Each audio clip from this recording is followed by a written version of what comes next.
Hey guys স্বাগতম জনাইছোঁ মোৰ আন এটি ভিডিঅ'লৈ অসমীয়া ছোৱালী ৰাচিলৈ। আৰু আজি আমি গৈ আছোঁ হাজোৰ মাধৱ মন্দিৰত। আৰু বহুত দেৰি হ'ল, আহোঁতে বেছি ভিডিঅ' নবনালোঁ। আৰু এতিয়া আমি ফাইনেলি আহি পাইছোঁ। বহুত চিৰি আৰু চিৰিকেইটা আমাৰ পূৰা পাহাৰৰ উঠা যেন লাগে, ওপৰৰ পৰা পূৰা তললৈকে। আৰু ইফালে যোৱা মানুহ গৈ আছে, অহা মানুহ আহি আছে। আমি ফুল চুল লৈ ইয়াতে এতিয়া পূজা দিবলৈ গৈ আছোঁ। আৰু বহুত ধুনীয়া লাগিছে বাহিৰৰ পৰিৱেশটো।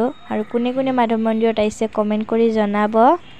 আৰু এইফালে চাওক কিমান মানুহ ইয়াতে বহি আছে গৰম কাৰণে। আৰু ইফালে বাহিৰৰ মেইন গেটটো।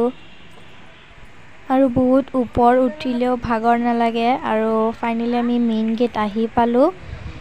এয়া আৰু কিমান মানুহ আছে, এইফালে আপোনালোকেও আহিব। আৰু এতিয়া আমি মন্দিৰত প্ৰৱেশ কৰিলোঁ। ইফালে চবেই ধূপ ধূনা দি আছে, চাকি বন্তি জ্বলাই আছে। ইফালে ময়ো চাকি দি আছোঁ। আৰু চাকি বন্তি দিয়া হোৱাৰ পিছত ইফালে বাহিৰত আহিছোঁ। আৰু বাহিৰৰ পৰিৱেশটো চাওক ইমান ধুনীয়া লাগিছে। ইফালে বহুত লক্ষী মন্দিৰ আছে। আৰু বেছি ওপৰত নগ'লোঁ আৰু আমি। আৰু ইফালে এইটো পৰিৱেশটো। আৰু এইফালে চাওক ইমান ধুনীয়াকৈ ছাগলীবিলাক এৰি দিছে। আৰু এইটো ভিতৰৰ মেইন গেটটো। আৰু বহুত গৰম দিছিল যিহেতুকে সেইকাৰণে আমি নামঘৰটোত আহি বহিলোঁ অকণমান টাইম। সিফালে ধূপ ধূনা দি আছে চবে। আৰু ইফালে মই বহি আছোঁ, বহুত গৰম দিছে। ইফালে বহুত ৰ'দ দিছে। আৰু ইফালে প্ৰসাদ দিছে আমাক, ইফালেও বহি খাই আছে কেইটামানে। আৰু বহুত গৰম দিছিল সেইকাৰণে অকণমান বাহিৰত ওলাই আহিলোঁ মা মই।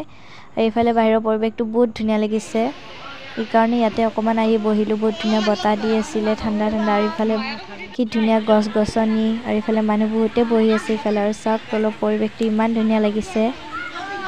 আৰু এইফালে বহুত ধুনীয়া লাগিছে পৰিৱেশটো, আপোনালোকেও আহিব। আৰু এইফালে মই পূৰা দেখাই দিছোঁ আপোনালোকক। সিফালে জিৰণি কৰা, ইফালে বহুত চেয়াৰ আছে, ইফালে যোনে বহিব পাৰে। আৰু ইফালে নদীটো চাওক, তাতে বহুত ধুনীয়া ধুনীয়া বস্তু আছে। আৰু এতিয়া আমি যাবলৈ ওলাইছোঁ। ইফালে দেখাই দিছোঁ আপোনালোকক মেইন গেটটো। বহুত ৰ'দ দিছে। আৰু ইফালে মা আগে আগে গৈ আছে, মই পিছত। আৰু ইফালে চাওক ইমান ওপৰ আৰু তলত চাওকচোন, আৰু চিৰি আছেই যাবলৈ। আৰু ইফালে দেখিলোঁ যে কেইটামান মানুহে আছিল, কি কৰি আছে চাওঁ বোলো, বহুত কাছ আহিছে বোলে। কিন্তু ওচৰত যাই ডাঙৰ ডাঙৰ কাছ দেখিলোঁ। চাওকচোন আপোনালোকে ইমান ধুনীয়াকৈ ওপৰত উঠি আহে। আৰু ইমান ধুনীয়াকৈ উঠি আহিছে, সৰু সৰু পোৱালীবিলাকো ইফালে উঠি আহিছিলে। বহুত ধুনীয়া মাছো আছে, কাছও আছে, ইমান ধুনীয়া ধুনীয়া বস্তু আছে। আৰু ওচৰত গ'লে ভয় খাই কেনে গুচি যায়, আকৌ আহে। কি ধুনীয়াকৈ মুখখন ওপৰত ওলাই দিয়ে। আৰু কি ধুনীয়া ধুনীয়া ডাঙৰ ডাঙৰ মাছ আছিলে। আৰু এইফালে মই চাই আছোঁ, মই ইমান ধুনীয়া লাগিছে বোলো ফটো দুটামান উঠোঁ, কিন্তু ভয় লাগে কামুৰিব বুলি কেনে। এইফালে আণ্টি কেইটামানে চাই আছিলে। আৰু পানীটো চুব বহুত ইচ্ছা আছিল, কিন্তু নুচুলোঁ যে এইটোকে কাছবিলাক আছিল কামুৰিব বুলি কেনে। ইমান ওচৰলৈকে আহে আৰু বহুত ভয় লাগে ওচৰত আহিলে কামুৰি দিব বুলি কেনে। আৰু এইটো মন্দিৰতে মোক ভাত মুখত দিছিলে। মোৰ মনত নাই, মায়ে মোক কৈছিলে। আৰু বহুত বছৰ মই অহা নাছিলোঁ, সৰুতে যে আহিছিলোঁ। আৰু ইয়াৰ বাহিৰৰ পৰিৱেশটো চাওক কি ধুনীয়া। আৰু ইফালে নদীটো ইমান ডাঙৰ। আৰু আজিৰ ভিডিঅ'টো এইখিনি আছিল, বেছি দীঘলীয়া নকৰোঁ। লগ পাম নেক্সট ভিডিঅ'ত, বাই বাই।